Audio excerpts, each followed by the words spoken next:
What is going on, everyone? Welcome back to my channel. I hope you're all doing well. Today I've got some more mental entitled parent stories which you're gonna love. Let's jump straight into them. Lady yells at me for giving Husky heatstroke.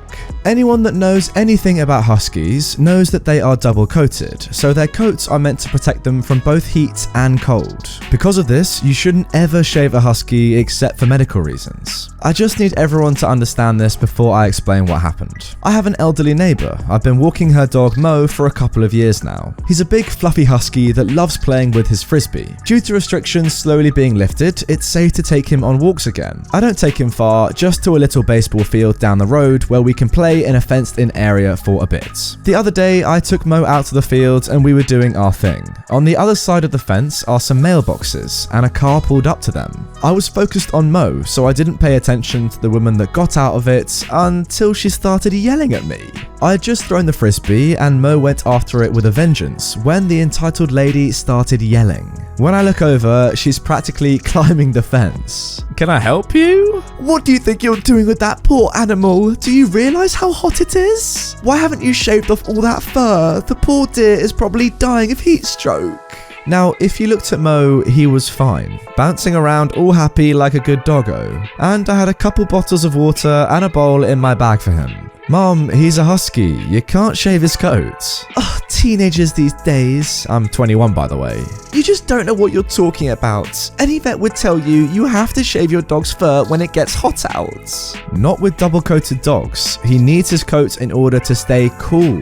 I'll spare you the next 10 minutes on repeat of the same argument. She kept insisting I was going to give him heatstroke. Finally, I'd had enough and hooked Mo to his leash to take him back home. But guys, the crazy witch followed me back to my sweet neighbour's house. I was really creeped out, but I took Mo up and knocked on the door. My sweet neighbour was grateful for my help and paid me in my customary batch of baked goods. But before I could walk away, the entitled lady stormed up to the door. I couldn't make out what she was saying. She was screaming so loudly at my neighbour. But this is what I did make out in the end. I'm going to call the police on you for animal cruelty. You do that, dear. I'll be here with my darling boy waiting for them. And she closed the door in her face. The look of self-righteous anger on this woman's face was priceless. She stomps off back to her car and I went back to my house. I sat on my deck watching the lady talk on the phone in her car. It turns out she actually did call the police. I wasn't actually around when the cop showed up, but my sweet neighbour told me it was all pretty cut and dry. The officer checked out her pup, saw nothing wrong and left. The entitled lady was furious that Mo wasn't taken away and came pounding back on my neighbour's door. But my neighbour didn't even bother opening up. She just told her to leave or she would be reported for trespassing. And we haven't seen heads or tails of the woman since. Now guys, to be honest, I don't know that much about dogs, so I had absolutely no idea that Huskies were double coated. But in that situation, I don't think I would have done the same as this entitled woman. Surely the normal thing to do if you are at all worried or indeed interested would be to go over to the owner and say, oh, it's a bit hot. Is it safe for your dog? You know, this really fluffy dog with a massive coat to be out like this now in this weather? Then you could have had a much more civil conversation and yeah, you would have learned something other than saying, no, you need to shave off this dog's fur right now or it's going to die from heat stroke. I think the main point is, guys, if you don't know something, then just be willing to learn about it. I mean, I wouldn't know anything in this situation, but it is interesting. I didn't know this. I've actually just done a little bit more research now because it is interesting, and apparently a shaved dog is more likely to have heat stroke than a double coated one. Madness. Now moving on to our second story. Karen demands her meal for free but gets instant karma instead. This story is about my mother. Yes, she is a mega Karen, and unfortunately I've had to put up with her most of my life. This happened when I was a teenager, around 15 years old. We went out for dinner at a small local restaurant that did all-you-can-eat buffets. I should mention that my mother has long, thick and curly hair and she never ties it up. This is important for later. We got our dinner and sat down to eat and all was going well. I was surprised at how well my mum was doing. By this point, she should have found something to complain about by now. And then it happened. She looked down at her plate and said, "Oh my god, look at this, there's a flipping hair in my food." At this point, I knew exactly what she was doing. Mum, that's your hair. No, that's not my hair. The way she was talking was obviously dramatized for effect, and she was beginning to get louder and drawing attention from the other diners. She continued to cause a scene and get more irritating, drawing more attention to herself and inadvertently me. I wanted to sink into my chair from embarrassment. Not long after she started her fake tantrum, the waitress came over to see what the problem was. "How's it all going here? What seems to be the problem?" "There's a hair in my food." Okay. My mum is getting furious at the lack of care from the waitress. "Well, then what are you gonna do about it? We deserve to have our meals for free. This is horrible customer service." The waitress says with a smirk across her face, "I'm sorry you're not satisfied with our food. Would you like to speak to the chef?" My mum, thinking she's won, is now looking smug. "Yes, I would." I was confused at this point, not understanding why the waitress didn't seem to care, even though I knew my mum was lying, but it soon became clear why. A few minutes later, a man came out from the back of the store and walked right up to our table, and my mum's face went ghost white and her jaw dropped. The chef was bald.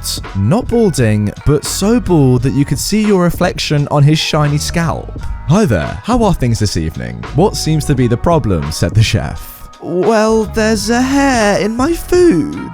The chef is now smiling. "I'm sorry to hear that, Mom, but unless I've miraculously grown a full head of hair on my walk over to your table, you can see I am very much bald. And as I am the only chef working tonight, that is clearly not my hair." My mum is just silent at this point. "Is that all for now? I need to get back to work." Without waiting for an answer, he turned and walked back to the kitchen, but not before I mouthed sorry to him as he left. I knew better than to say anything to my mum after this, but I had a smile on my face for the rest of the night. Oh, what a beautiful story. My main hope is that it stopped your entitled mum from doing trying sort of things in the very near future. I mean, long term, would it have stopped her from trying to get her way and be sneaky? I doubt it, but maybe for the short term, it saved some other waiters the trouble. I just find it really funny with a lot of these stories that the kid knows that their parent is entitled and just knows that what they're doing is so wrong, but obviously you can't really do anything about it. They're your parent, they're your senior, you don't really have that much control, especially when you're 15 years old. It is funny though. Now, before we move on to our final story of today's video, I firstly got to tell you about this little beauty, the Ridge wallet, which is the kind sponsor of today's video. So what is the Ridge wallet? Well, it's light, sleek and industrial, and it doesn't fold or awkwardly bulge in your back pocket. Now, for the last few days or so, I've been trying this out, and literally it does everything I could possibly want from a wallet, just smaller. It's simple. You keep your cards in the middle, some cash on the outside if you still carry cash. It's just great. The question I've got is, why would I carry around my old wallet, which is so much bigger unnecessarily, when I've got the Ridge, which just does the same thing, but smaller and cooler? So head to ridge.com/Redditor today to pick one of these bad boys up. Also, if you use the code Redditor at checkout, you'll get 10% off your entire order. Oh, and also, did I mention that the Ridge team are so confident you'll love it that if you don't like it, you can get a full refund within 45 days, so you've literally got nothing to lose. The link is in the description. Now moving on to our final story. Entitled teacher calls CPS on me because I refuse to talk to her about my mum. Long time lurker here. I have dealt with my fair share of entitled people, both in school and at work, and have so many stories to tell, but this one I remember so vividly. For context, my mum was in and out of hospital when I was around 10 to 13 years old because of bipolar disorder. And by the time this all went down, when I was 15, my mum was doing better, home, and she was even working. So, in my final year of secondary school, one of my teachers began pulling me out of class in the middle of lessons, and at first she just wanted to chat about my grades, which were average, but then she started asking more and more intrusive questions about my mum and her illness, and she began to compare my mother's illness to her mother, who apparently had suffered from the same thing, and she even began telling me sob stories about her childhood. She also started to ask me uncomfortable questions about my home life. I didn't say much, just sat there feeling very confused about it all. This happened over the course of 3 months, and eventually I got really sick of her pulling me out of the classroom in the middle of lessons, and I snapped. I told her to stop pulling me out of classes and to leave me the heck alone. I turn to leave and go back to class. She grabs me by the arm and tells me that if I continue to withhold information, she would have to call CPS. I told her to call them. They wouldn't find anything and she'd be wasting her time. A few days later, I get called out of the classroom. Not by her, but by my principal, who takes me to her office where a CPS worker, my mum, and my dad are waiting. I realised I already knew the woman. She had been at our house sometimes while my mum was ill. The CPS worker, my parents and I talked, and she came to the conclusion that everything was fine. But I broke down in tears because the whole situation had been really stressful. My parents were fuming. They demanded to know why the heck this teacher thought it was okay to harass me about something that was none of her business. We never got a proper answer, and the teacher refused to say anything. She stared daggers at me though. The CPS lady was angry about having her time wasted and demanded some type of action from the principal. The teacher was not allowed to be in a room alone with me anymore, and under no circumstance to take me out of the classroom alone. Eventually, she was moved to another class and later let go for harassment and assault of another student. By the way, I didn't tell my parents because I was a dumb kid, thinking I was the one who would get in trouble about it. Oh my god, this story is absolutely mental. So you're telling me that this woman was using you, a child, a student in her school, as her emotional support? That is insane. What a breach of, your position of power in a school. That's so horrible. Even if you'd offer to speak to the teacher, maybe after school, just as a one-on-one sort of thing, that still would have been a little bit weird given the age difference and the fact that she is your teacher.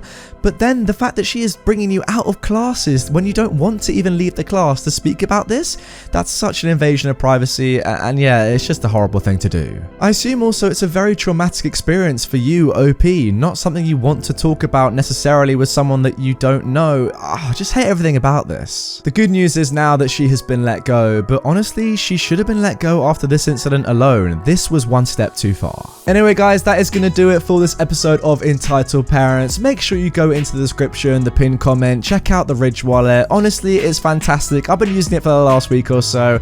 It's just brilliant. It's tiny. It's so good. It's so useful. Yeah, go and check it out, please.